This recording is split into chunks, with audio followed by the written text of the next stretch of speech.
We're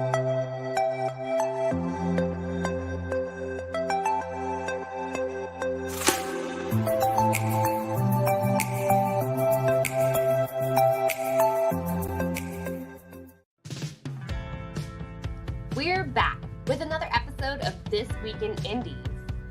Life is filled with challenges, and as creatives, our lives tend to be thrown into the spotlight at times. How do we choose what's right and what's wrong with all eyes on us? Does our image truly matter? We'll sit down at the round table with an excellent group of panelists to discuss just that. How does our image, our choices, affect those around us? And what do we do and what don't we do? Then get ready for C.L. Cannon's Indie Connection for the spooky season, as she brings us indie books similar to Practical Magic by Alice Hoffman. Finally, grab the popcorn as we dive into this week's 5-minute reel with a new group of authors and a new set of questions. Who will be the season's winning group?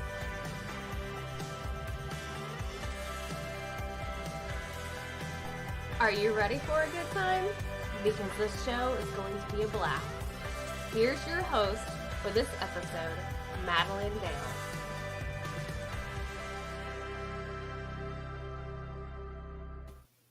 Hey guys! So just a heads up warning, I'm having some internet connection issues, and Jim's going to be joining us when he can get his tech issues settled. But I'm excited for those of you who are already joining us today with this show.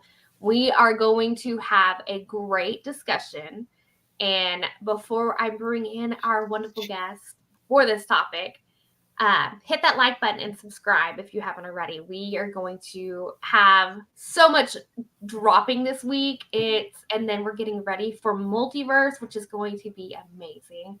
But yeah, I'm Madilynn Dale today, guys. I'll be hosting this, and you can find all my stuff at thechaptergoddess.com. I've got new stuff dropping with an anthology that I'll have the pre-order for hopefully the next few days. I got offered for them to take in my story for this, and it's a charity anthology. All proceeds will go to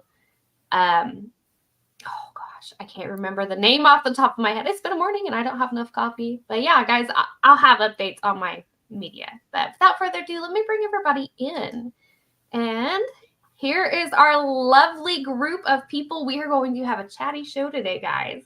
We have Jim Nettles and Josh Panalleresco on board. That was rude. So,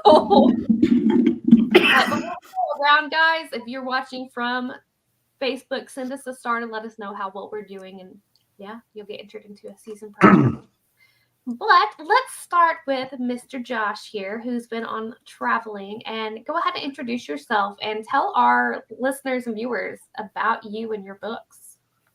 Okay, my name is Josh. I write books. A lot of my current releases are I did an Alice in Wonderland Greek mythology mashup called Alice 0 and Alice 1. And actually, this morning, to my surprise, one of my works released in 2020, The Cloud Diver, is seeing a lot more sales, which is kind of cool because I've done nothing for it. It's a science fiction story about a diver where our future archaeology is on the internet, and it's about people that are diving in to find secrets. Anyway, it's kind of fun, and I have a podcast that's broken over 1,000 episodes. So, hi. Yeah. That's Tiffany. Hi, everyone. I'm Tiffany Vega. I'm an author of all kinds of genres. I do have a new release coming out October 19th. And if you are going to be at Multiverse, I will be there selling it. So I think it's like 2 days after it is released, we're having a launch party. And I am the owner of Mood Alchemy on Shopify, and we actually have a new launch coming the beginning of next month. And we are a company that supports mental health awareness and LGBTQ plus community with products. Ooh. Dan? I am Dan Myers, author of Alejandro Rising, book 1 of the Knight's Trials. I've also have book 1.5 of the Knight's Trial that's out on Kindle only or ebook only. And yeah, that's it. And Mr. Nettles.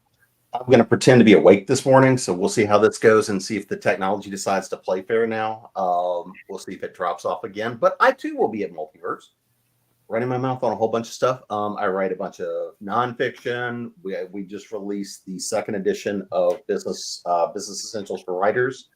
The big change in that is a lot of stuff around generative AI, plus some other in-depth updates and things like that.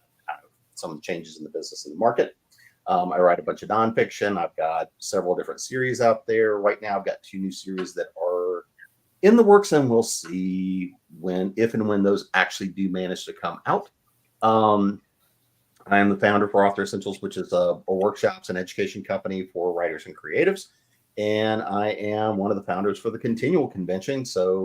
And I've got my own show and podcast as well called Creating Pros, where I go run my mouth and we drag people on to talk about all sorts of stuff in the business.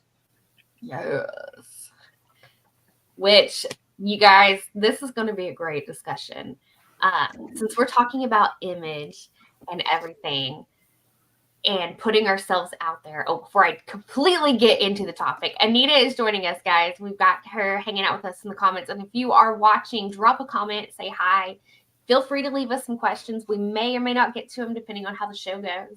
But let's just dive in. What are, from your experience, some things that you don't do when you become somebody that's recognizable as an author or creative, a podcaster? Don't Get into Facebook arguments. Yes. Let's elaborate on that, Dan. It's like, Well, so I have 2 Facebook accounts, and one is just my personal account, and then I have one that's really geared around my author work. And you see all sorts of, you want to have as many friends as possible and as many people you can post things out to as possible. So you get a lot of people and all different opinions on all different topics. And so it's against my nature because I love to get into discussions about stuff and really dig in and see what people think. But you just can't do that. In my opinion, you just can't do that. For everybody you end up turning on, you've got somebody that you'll turn off, regardless of what your opinion is.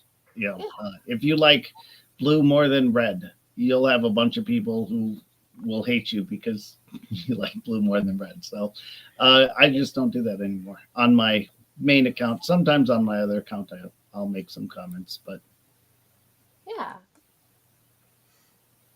I actually kind of disagree with that a little bit, but only a little bit. I had this epiphany about 2 years ago. I actually, it's not whatever you choose to do for your public image. You have to make some decisions about what's going to be important to you as a creative, and what's maybe not so important to you as a creative. Put yourself out there. But I have found that the people that get the most traction stand for stuff, and you do turn people off. But I don't necessarily think that's a bad thing. I think part of what we do when we look crafting our public image for ourselves, we're filtering people because not everybody's for us. I know that it's shocking that there are some people that don't like me. I know it's a huge shock to everybody listening to this or watching this or even in this panel, but I think it's part of the game. I think what you have to realize is you're not going to make everybody happy, and no matter what you decide to post. So I think one of the things that when you craft any kind of public image is you got to kind of look at yourself and okay, what's important to me? What's not important to me? And if it's important enough, then yeah, you can do all of those things, but only for certain. I would argue, but only for the things that you really care about, right? If it doesn't fit what you're going for, then yeah, you cut that stuff out. But I have learned that the people that dislike you the most actually will often advertise you the most. It's a weird, strange dichotomy, and I'm not above using it. So to each their own on that one. But I find like you have like the best, the truest, the people that stand out the most stand for stuff. That's a good point. All right, so I can be the contrarian here just to stir up the shit because apparently that's all I'm good for right now. It's one of those things where I think everybody is right in a way. It is, you have to decide what you're trying to actually do. If your goal is to build a business, become a profitable author, become somebody that's how you're making a significant portion or the entirety of your living, you can be controversial. You can do things that say, this is the stuff I stand for, this is the stuff I don't stand for, which also will help separate the audience of people that will be good for you or not good for you. Because if you're trying to write to everybody, you're not going to connect with anybody, right? So there's absolutely that value of, this is who I am, this is what I do, this is what I stand for. But when you do that as well, you do not have a right to complain about the repercussions of that. And this is often the big problem, is people go and say, wait, somebody didn't like me, or they objected, or they complained about something. If all it is language and verbal, block them and move the fuck on. Yes, Jim dropping the first F-bomb of the morning. Yes. Yeah. The only thing I'm going to add to, sorry, do you want to go first? Go ahead. The only thing I'm going to add to that is, if you're going to be controversial, be authentic. Being controversial for the sake of being controversial, eventually you will lose credibility over that. Eventually. Just, you have to, again, when you stand for something, whatever you choose to stand for, it's something that actually means something to you. If it's not, then honestly, don't even get involved, right? If you can avoid, like, that's like, there are things that are important to you, and there are things that are just a waste of your time, and you got to figure out what those are. But in this, like Jim said, in this business, you're about connecting to people, and you're trying to find who connects to you the best. So you got to make that decision. Like that's a decision you got to make, and you got to live with it. You got to live with what happens afterwards. To his point. Yeah, the only other thing I would add to it is this, because I mean it is that authenticity piece, but it also becomes the, what windmills are you tilting at? And I had to explain this to somebody this week as to what that even meant, which means I'm old. But if you're going, selectively pick the fights that are meaningful. Don't pick every damn fight, because at some point nobody cares anymore. Yeah, it's true. Tiffany, what were you gonna say on that? Well, for me, it is, kind of like what Daniel said, is that you have this image. So for me, like, I have my books, I have Facebook for myself, my books, and then for my Shopify. And on my business side, for Moon Alchemy, I am a supporter of mental health and the LGBTQ plus community. So it's a very controversial subject that I get a lot of people making comments that are, not with my beliefs. But when I reply to them or block them, it is in a respectful manner, because I'm still that's my company. That's what I'm putting out there. So I think that it just depends on kind of what you stand for, but and how you do it. Don't be disrespectful, because you are a person that people might look towards and look at and see how you do things. There's obviously a big name author that has came out against, like, the trans community, and as much hate and stuff that they are getting, you wouldn't want to put yourself in that kind of situation. You can still stand for something, but be respectful about what you are for and against.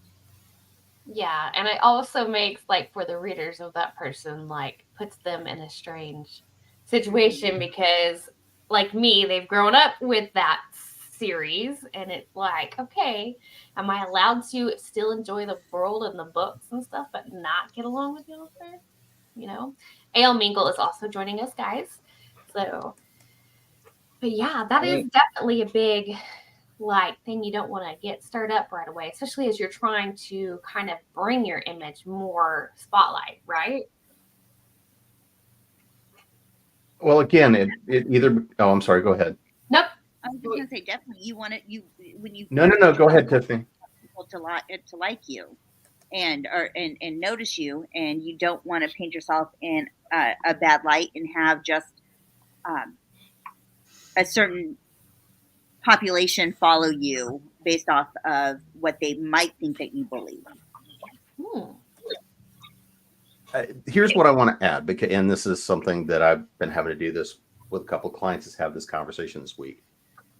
Because Tiffany is speaking about this from a mental health standpoint, because one of the hardest things that often we have to face is when we start becoming publicly known, right? If we're out there on social media, if we're out there marketing books, if we're out there doing these kinds of things, we're exposing a lot of things that are emotionally vulnerable. We're exposing a lot of things about ourselves. And so fundamentally, we all have that thing at the end of the day where we want to be liked. We want to be loved. We don't want people not to like us. But then we also have that expectation that we want everyone to agree with us. And the people that don't agree with us, we don't want that sphere. That's reasonable. However, there's a balance there when you start becoming a public figure, no matter how minor or major. If you are going to share your personal views, if you're going to go and share those things about yourself, you're going to share your belief systems, you're going to share those things, you have to accept and expect that there's going to be people that disagree with you, don't like it, don't share the same belief systems. And the problem we have now is, instead of having a bunch of adults, we have a lot of people that would rather destroy than go and say, that's not for me, and move on. And so since we're living in this culture where it is easier to try to destroy the things we disagree with, instead of having actual discourse or say, not for me, you go live your life, do what makes you happy, we have to have that expectation that that's now the culture we're in, and it sucks.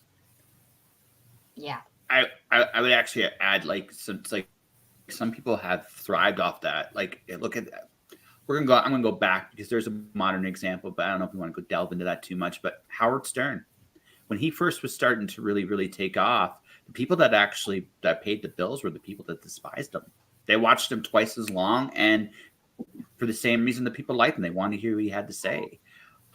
You're not gonna, once you hit a certain level of recognition, fame, and profitability, you're not gonna have the everyone's gonna like you thing anymore. As much as we may want that, the reality is further from the truth. Usually you're gonna have people that really are gonna like you, and you're gonna have people that really are going to not like you.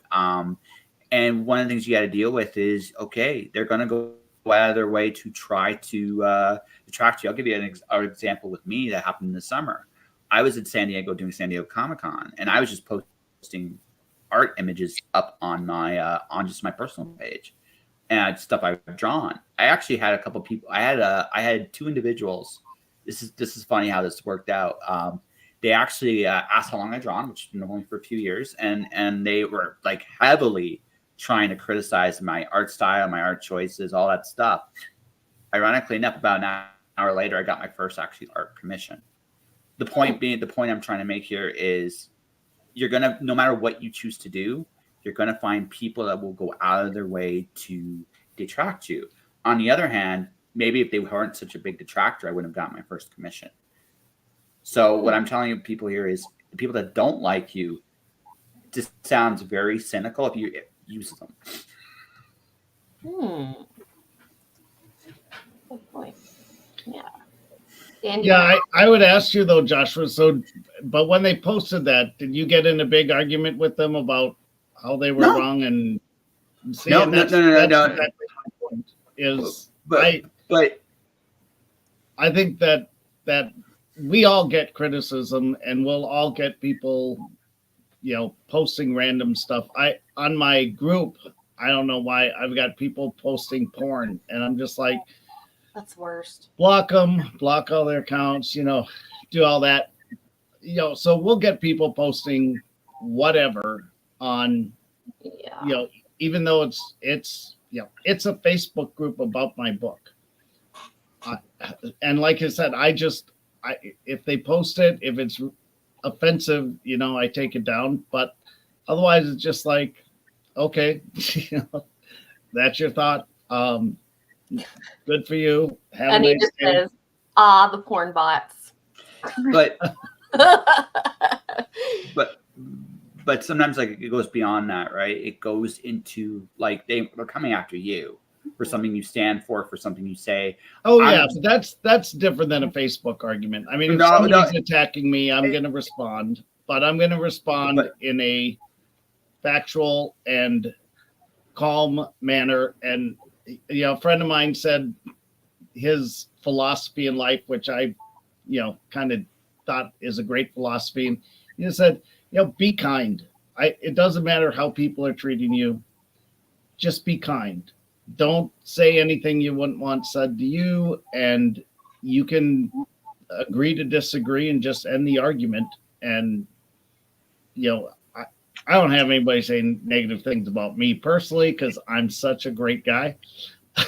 But yeah, I would respond to any attacks on me. But if somebody says my writing's crap, I'm like, yeah, it's my first book, whatever. I'm sorry you didn't enjoy it. I was trying to go for something, and if it didn't work for you, I'm really sorry.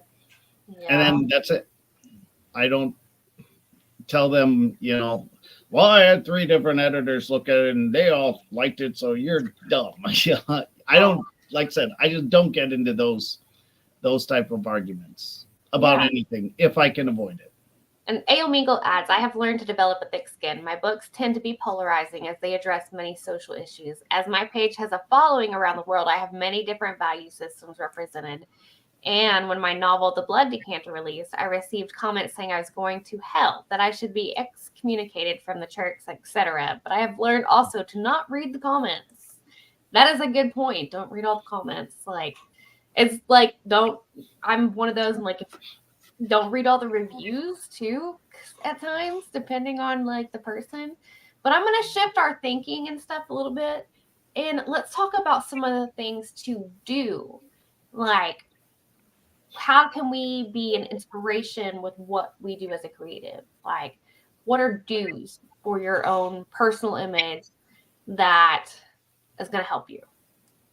I guess if that makes sense. Jim, I see the light bulb, not only the background, but yeah, well, it's the green screen's not up because I got to head back to Charlotte this afternoon. But so I would say the couple of quick and easy rules are: live true to who you are and understand what persona you want people to see and know of you, right? Because we all have good, we all have bad, we have things that, that sort of thing. It is about understand and be intentional about building the persona that people see and know of you. Now, the good news is what you see here is pretty much what you get. The bad news is what you see here is pretty much what you get. I have a lot of people come to me at conventions and talk and all the stuff we do with Continual, all the stuff I do over here, everywhere else. It is, if you can create the persona because that's the person you want to be, that is a positive human that wants to have positivity in the world, then if you live that direction, that will help pull you that direction. That will help make you that better person. And so that's what I would recommend, is just figure out who is that person you want the world to know, and work in that direction. But again, you're going to attract those people to you with what you project. Allow for imperfections. That's the other thing I would go to. I pretty much echo him spot on, but allow for imperfections. Don't be shy to show at least a few of your flaws. It gives you to some degree, authenticity is not about perfection. It's about who you are. Again, you got to make some conscious decisions of what you share and what you don't share to the audience. And you have to understand what those actually are, but allow yourself room to screw up too. Because honestly, I find that adds a level of humanity to you as well. Because none of us get it all right all the time. And I find a lot of people, totally. Yeah, exactly. AL, it does remind me of talking perfection. It's overrated because what happens is I actually had a mentor that was very big on reputation, and he never allowed him to actually show a little bit more of his humanity in terms of some of his flaws. And I looked at that. It's like, it wasn't a healthy way of presenting yourself. It's better to have try to be the best person you can be, but give yourself a little bit room to screw up, because honestly, we all do it. Yeah, and I have a big thing for work and everything. It's like I never look for perfection, or I never seek to be perfect. I pursue excellence, and that's my goal. And sometimes I don't reach it, sometimes I do. So yeah, I agree a lot with what Joshua said. Also, our flaws are our flaws, and you need to own them. If you don't, and if you're trying to cover those up, people will see through it. You can't hide that stuff all the time. So just own who you are and be who you are. And like I said, be kind to people and you'll be fine. So, one of my do's is, if somebody asks me, I have one group where we do reviews online. And if I read it and give a review, I try to be honest, but I also try to put everything in as positive critique as I can. Not positive like this is really good, but positive of, I think you were going for this emotion, and I didn't quite feel it for me, but that's something like that, where you don't have to be mean to people to give criticism. And I think if you're always positive, all the people that I really like are generally pretty positive about everything. So I try to be pretty positive as well. And it's hard for me because I'm a very negative person. But that's one of my flaws, is I'm a very negative person. So I fight that and I work on that.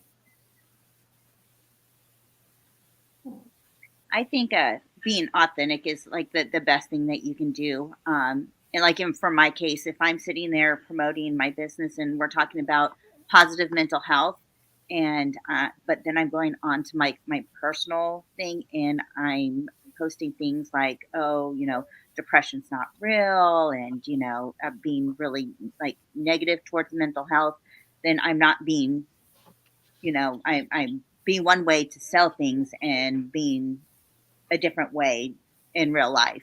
And I think that you should just be authentic to what you believe in and have the conviction of being that way all the time, and showing who you really are. Wow, that's a good point. Kind of like really standing behind who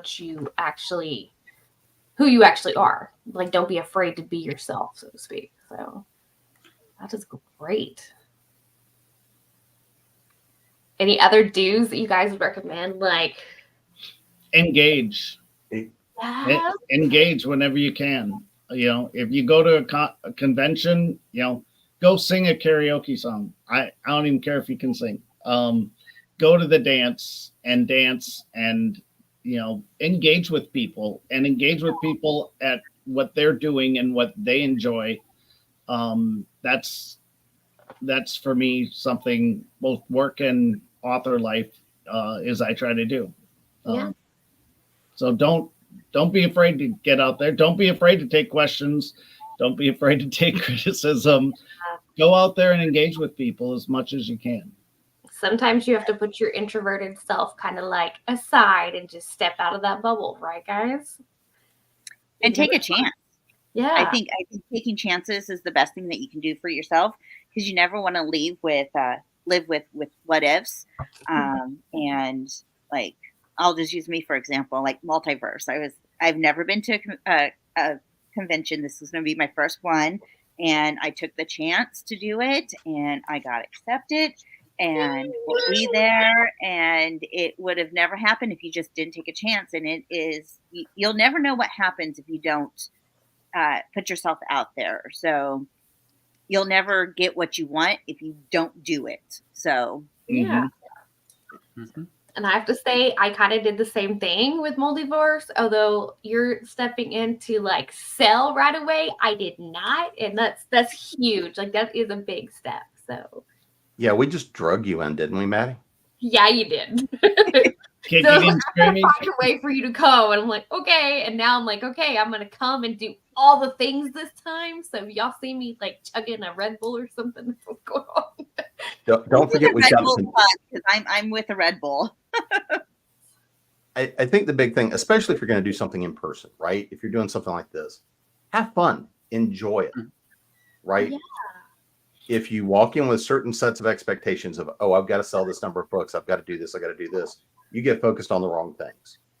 When you're out in person, it it is all about who do you get to meet, who do you get to know, and who do you get to build relationships with over time, right? Yeah. And so if you're there and you go and you have fun, I mean, you know I'm going to go get in trouble anyway. It doesn't matter. But have fun with it however you're comfortable, right? Yeah.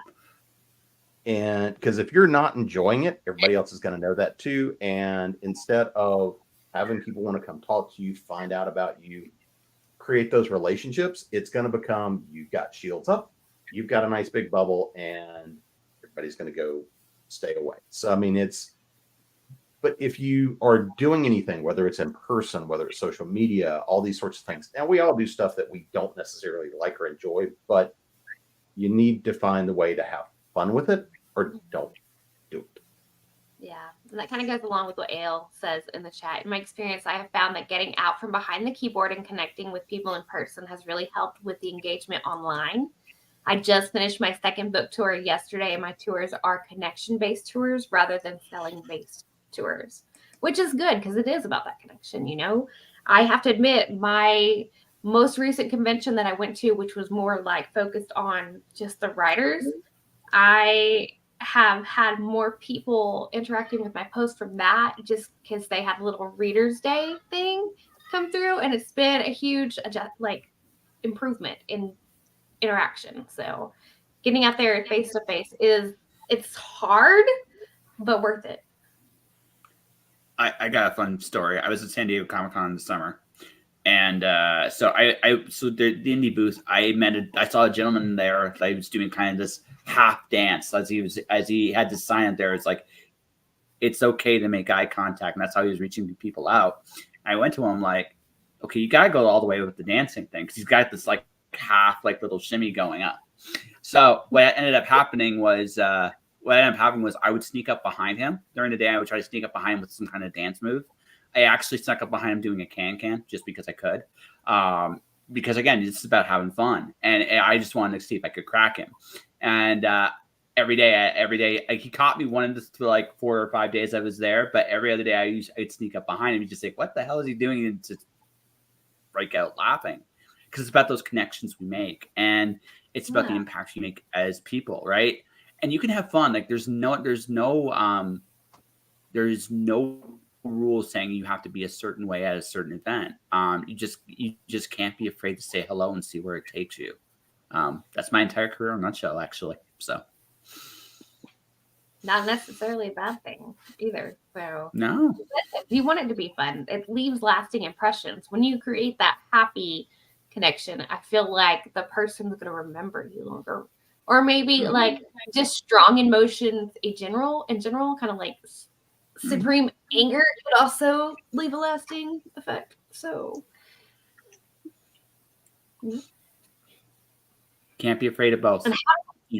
Yeah. You can't be afraid of both. I would rather them be pissed at me than feel nothing. Agreed. And what AL said is absolutely correct in my experience, is that, you know, when I go to Convergence every year, I end up getting, 50 people who join my Facebook group or friend me on Facebook.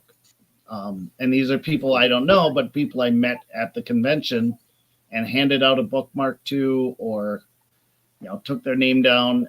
I do a raffle every convention and get, people's email address so I can reach out to them. And that's the other thing too, is if you want to is communicate with your fans. I'm terrible at it, but I'm working to get better at it. But Maddie, you do a great job of that, of just posting something every day and sending out newsletters. Do that so that you keep them engaged in what you're doing and make them feel kind of vested in your work.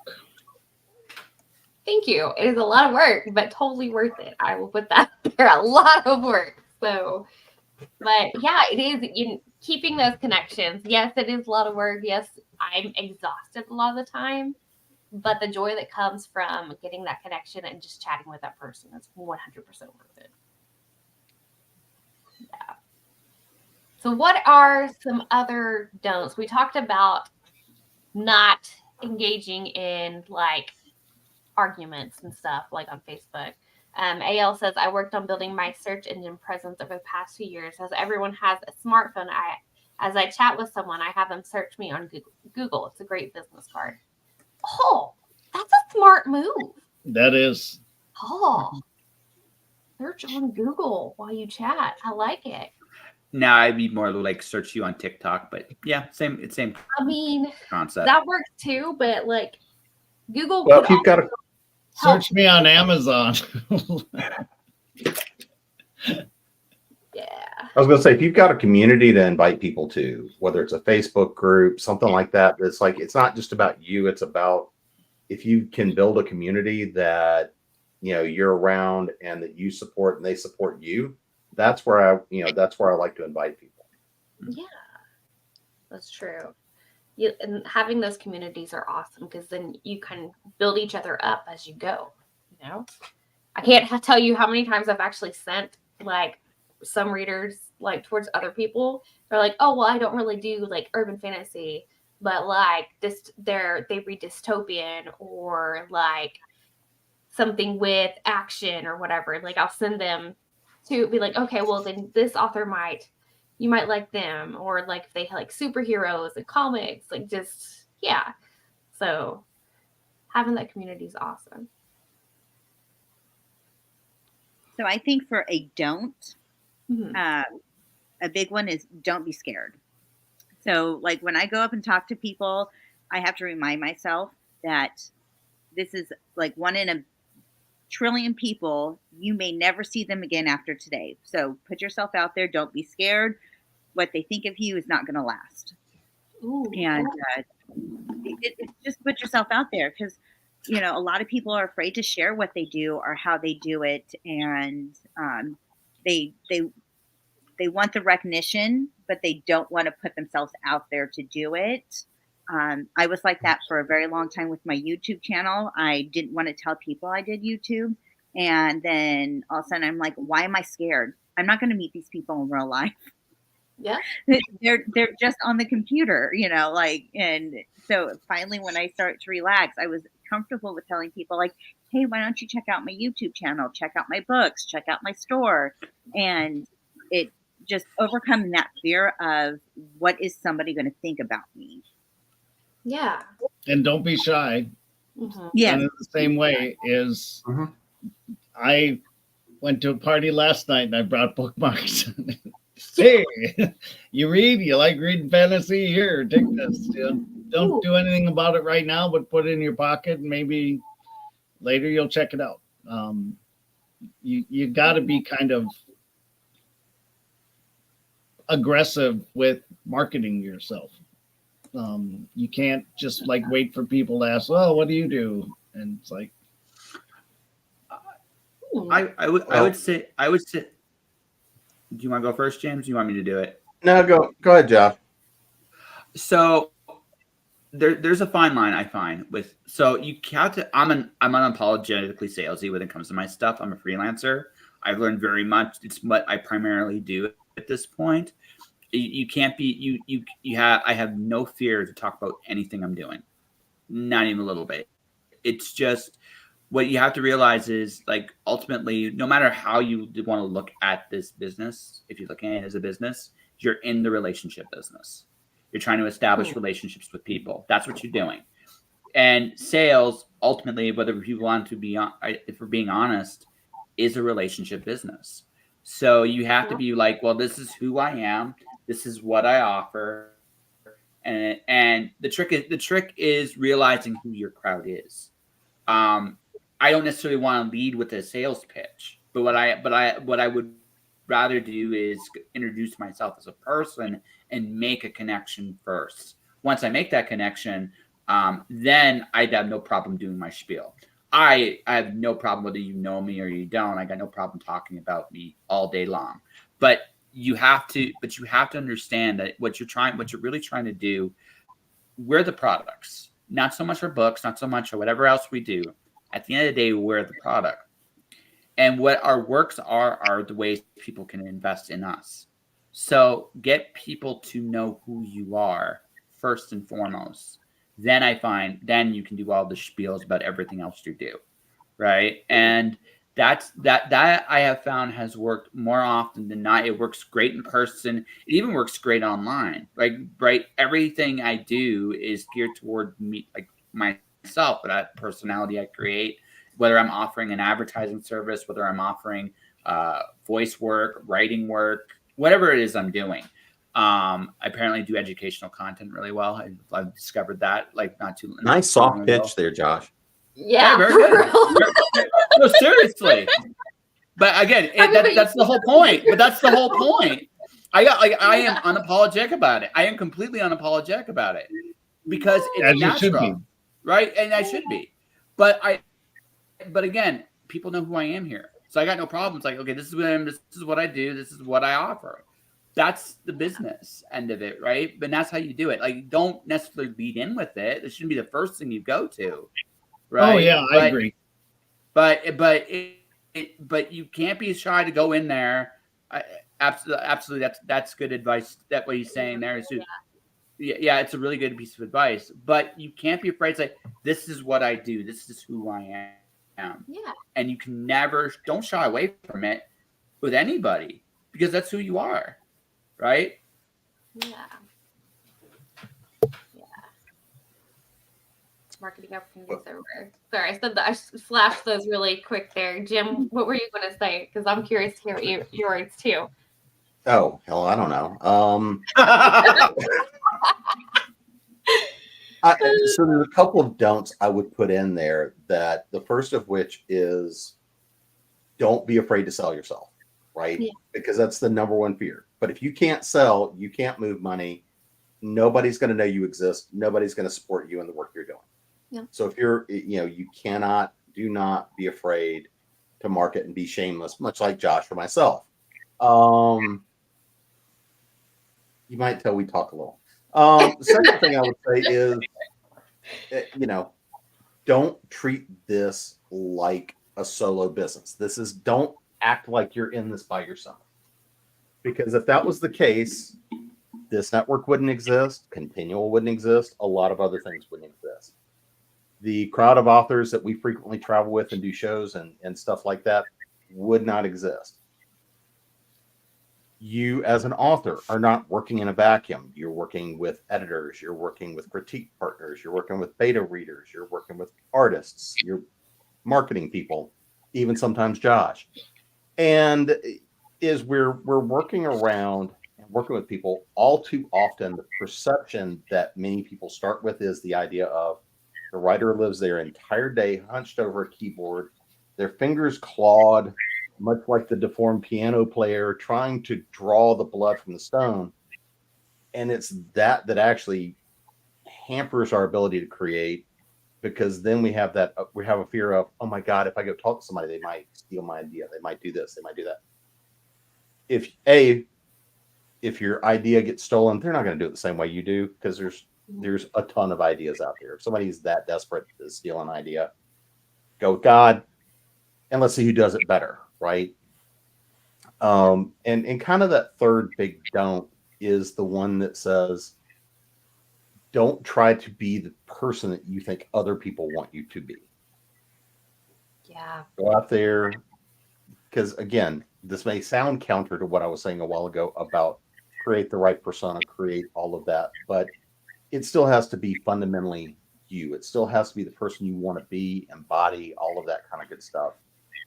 Don't try to shoehorn yourself into somebody that you are not. because that will not hold up for the long term. Yes, you want to be working on yourself. Yes, you want to be going through transformation.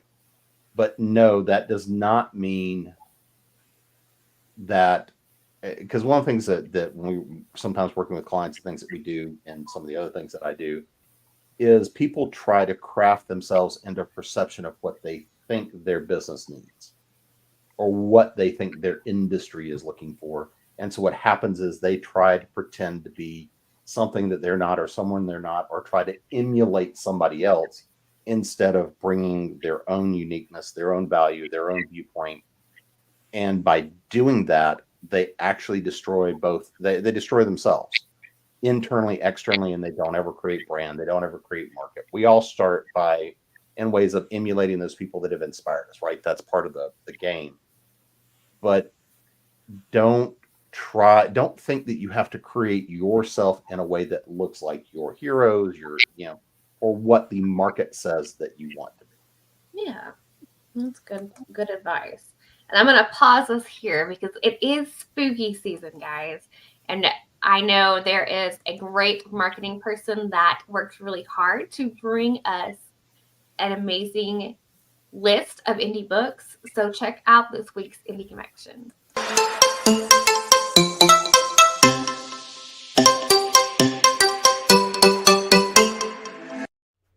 Hey guys, CL Kanan here from Fiction Atlas Press, bringing you another Indie Connection. Today I'd like to tell you about some indie books that you might enjoy if you're a fan of Practical Magic by Alice Hoffman. The first book I have for you is called Accidental Magic by Iris Beaglehole. Welcome to Myrtlewood, a quirky town steeped in magic, tea, and mystery. Life's a struggle for Rosemary Thorne and her teen daughter Athena, but their regular troubles are turned upside down after Granny Thorne's mysterious death. Despite her cousin's sinister maneuverings, Rosemary returns to Myrtlewood and the sprawling, dilapidated Thorne Manor. But there's more to the old house than meets the eye, and Rosemary and Athena soon find out, in a whirlwind of magic, adventure, mystical creatures, and endless cups of tea. Life in Myrtlewood would be bliss if Rosemary could only clear her name in a certain murder investigation, solve the mystery, and stay out of mortal peril, for at least a little while. A small town with endless secrets, strange activities, and a house with a mind of its own. The second book I have for you is called Butter, Sugar, Magic by Jessica Rosenberg. At best, she's expecting a kitschy candy dish, at worst, a beloved taxidermied pet. So when Cassie, newly divorced single mom with zero prospects, discovers she's inherited a fully stocked bakery along with a beautifully furnished apartment from a great aunt she's never heard of, she's convinced she must be dreaming. The apartment bizarrely adapting itself to her whims, and the friendly neighbor floating fireballs in the air aren't helping. Cassie has two choices. She can hightail it out of this bewildering town and figure out another way to support her preteen daughter, or she can stay and live the life of her dreams in this unsettling place where the rules of physics don't seem to apply and people are suspiciously friendly and welcoming. When Cassie and her daughter agree to give this new place a trial run, the fantastic pet shop next door is a helpful draw. She's not convinced they've made the right choice. That hesitation just might cost her the fantastic life she and her daughter deserve. The third book I have for you is called Which Way After 40 by Jennifer L. Hart. A quintessential soccer mom, a motorcycle-riding wild child. With two sisters like that, she could have done without provoking the dark fae. Alice Stevens is running out of familiar road, approaching the same age as her mother's death and muddling through a messy divorce. The 40-something home renovator has lost the control she so deeply craves. So when her siblings show up, demanding a girls' night full of fun, the three brew up an ancient family cocktail and, accidentally, unleash powerful magic. Baffled as they all develop uncanny powers, Alice watches in part horror, part glee, as a satisfying sinkhole swallows her vexing ex-husband's car. And poking around in her family's mysterious tree for answers arouses the unwanted attention of dangerous werewolves. Can the newest in a long line of witches refurbish her rundown destiny? Or will fate tear her to shreds? And the last book I have for you is called The Mayhem Sisters by Lauren Quick. Vivi, Honora, and Clover are the Mayhem sisters, and thanks to an old family curse, trouble is never far away. In the witching world of Everland, magic is everywhere. Growing up, all young witches are taught the arts of spellcasting, potions, charms, earth magic, and wand work. But what really makes a witch special is her persuasion, the magical power she is born with. Potion master Vivi Mayhem spends her days brewing up magical elixirs for her successful shop, the Potion Garden, in the quiet town of Willow Realm. But the middle Mayhem sister is hiding a dangerous secret. Her troubles begin when her true magical persuasion of prophecy forces her to see a terrible crime: a young witch kidnapped and tortured by an evil practitioner of black magic. In her desperate quest to save the witch, Vivi must learn to master her burgeoning magical abilities in the face of skepticism from Willow Realm's handsome sheriff and strong resistance from the Witch Council's top security force. Hex Division doesn't want Vivi anywhere near the investigation, especially after her increasingly disturbing visions implicate the most powerful healers in Everland, the mysterious Mender twins. Events take a turn for the worse when Vivi discovers the involvement of the Darklander, a ruthless fringe wizard who is involved in mysterious dealings in the dire woods that surround his mansion. Vivi's going to need all the help she can get from her sisters to rescue the missing witch and prove she isn't just seeing things. Okay, that's all for me this week. I'll see you next week on the Indie Connection. Bye!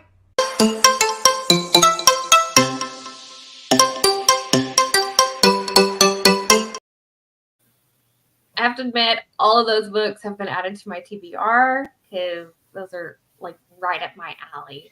But let's hear, what are y'all's final thoughts on the do's and don'ts of putting yourself out there? Go, Josh.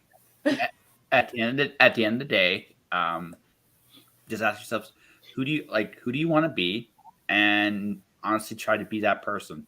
I think the very worst nightmare you could have, let's say if you try to please everybody instead of doing that, is you end up becoming successful as that person, because then you're stuck being that person in order to become successful. I think that would be hell.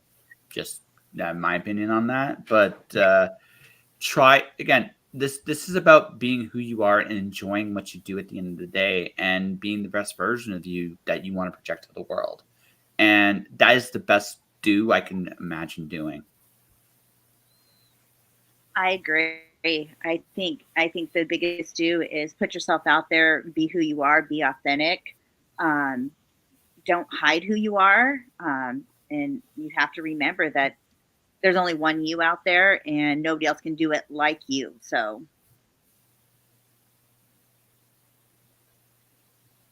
Pack your first aid kit, get ready for the scrapes and bruises, and just keep shoving forward.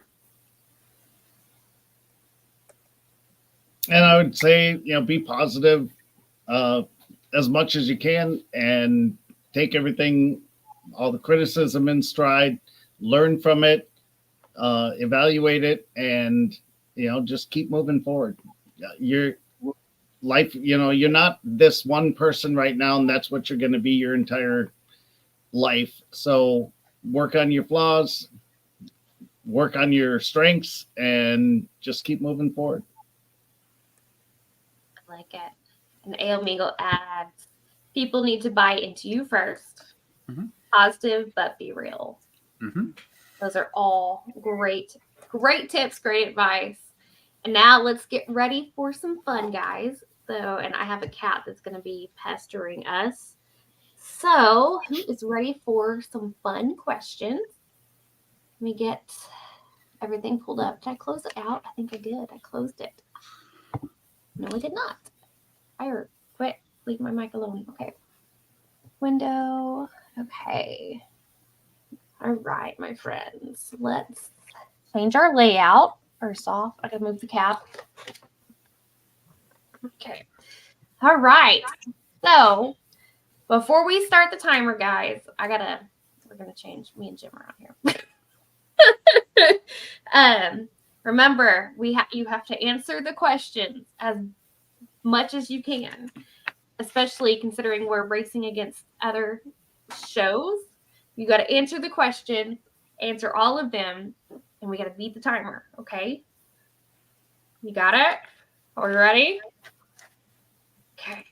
Go. All right. Our first question is, what is your favorite season and why? And we can start with Jim up here. We're in it. It's Halloween because, of course, it's the time of year that I get to crawl out of my crypt. next? Summer. I would say. I love. Say that again. Sorry. Tiff? I would say Halloween's my favorite. I get to dress up and be who I really am. Yeah. All right, Josh. I love the summer. I love the heat. I love going out into the ocean. I love the fall. I love the cool weather. I love the football season, and I love Halloween. Yes. Okay. Now we're going to do name one dog breed, and no one can repeat another person's answer. Norwegian elk hound. Boxer. Labrador Retriever. Nice, guys. Got it. Yeah. Okay. Can you tell me one book that would fit for spooky season? Something Wicked This Way Comes. Ray Bradbury. My own book, Horrors in Time. It's short story collection. I don't read scary. Pet Cemetery. Oh yeah, Stephen King. Jim, what did you Said say? It, but okay. He said Oh, It. yeah. Man, you guys, those are good choices. Okay. If you could be a shifter, what animal would you pick and why? A horse. And because they get to roam free wherever they want. A wolf. It's stereotypical, but they're quiet and deadly. Dolphin or bird. I like either flying in the sky or because dolphins are a bit of assholes. They're kind of like tricksters. So I'd have fun with that. Yeah. Badger, because that way I don't have to crawl out of my hole except stroke shit. Yes. Unless we can be fantasy creatures, then I'd be a dragon. Hey, there are dragon shifters. So, name a song that gets stuck in your head. Baby The Shark. Addams Family. Oh, oops. Those are both awesome. And yes. Faithfully by Journey. Yes. I currently have Heaven is a Place on Earth in my head. Nice. Yes. Question 6. What is the first word or image that comes to mind when you hear boo? Ghost. Yes. Oh, go ahead, Tiffany. I said ghost. Scary Casper. jump. Scary face jumping out at you. Me jumping away from scary thing.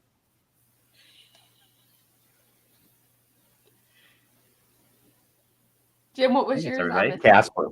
Oh, sweet. Okay. Now, number 7. Name one Taylor Swift song. Shake It Up. Oh, God. Who? Red? Yeah, there you go. There you go.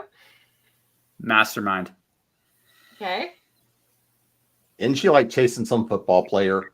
I have no earthly Yes, she idea. is. Nor do I care. Yeah. You probably have listened to her without realizing it, though. Probably. Yes, probably. We'll go There's on no to the next. bagpipes in it. Who cares? You're so mean. I'll answer for Jim. Number Or why 8. do you have okay. to be so mean? Here's a good one, you guys. Name one Journey song. I already did. Faithfully. Okay, yeah. Love and touching. Oh, gee. Squeezing.